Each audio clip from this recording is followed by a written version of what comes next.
by Siva, who gets a double. And a Chu gets hooked again by Shine. Dark Passage rides them in. Shine has to be careful. Raphael almost getting the kill onto Thresh. Ignite actually almost enough on its own, but ADG playing with so much momentum. And this is what they have to do. They're a mid-game composition. Keep up the aggressive.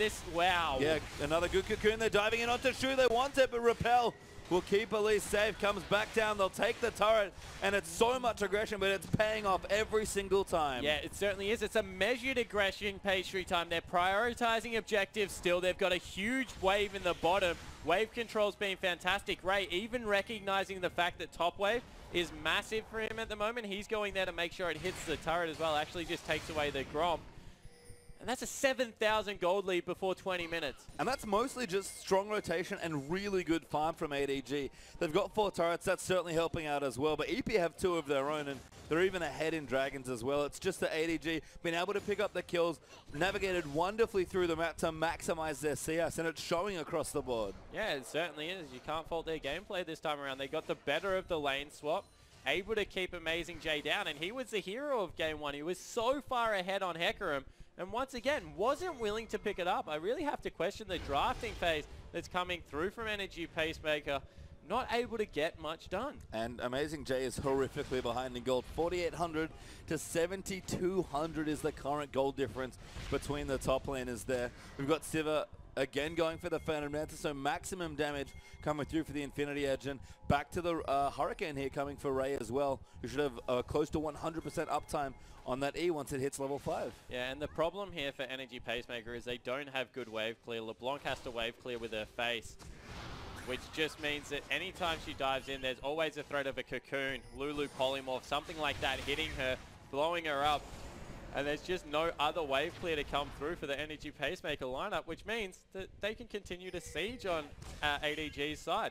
Sure, they're not a good late game team, but if you stay ahead 10,000 gold nearly throughout the mid game, doesn't matter how bad your team comp is, you can run around with whatever you like. You can have Eve at this point and she'll do work. Yeah, and ADG have some strong champions in the mid-game. Like we've said, I actually love the build you're on frontline from earlier as well. Shu Xiaoyin lived so long just because of Cinderhawk Wild Growth and then eventually the KL Ultimate. Yeah, exactly right. So able to make anyone tanky as they try and go in to get a pick, but nothing force coming, and you see already a quarter of the health gone. Mid pushing, bottom pushing, all the waves in ADG's control, and they'll just continue to siege up. Yeah, Ray casually, again, moving between the waves, always wants to be away from his team in the mid-game, getting a CS lead, pushing in the waves, pressuring turrets as well, and ADG plays so well as a 4-man unit. Ray, his map movement, you might think it hurts the team, but they look so together at this stage of the game. Yeah, they certainly do. Once again, Raphael trying to dive in, nothing force coming, unless Amazing J does a great Ray impression and nails a 5-man Nah. I don't know how they win a team fight on Energy Pacemaker's side. Yeah, and Ray even moving to the bottom side of the map as well. Doesn't have his teleport, but it'll be back up soon.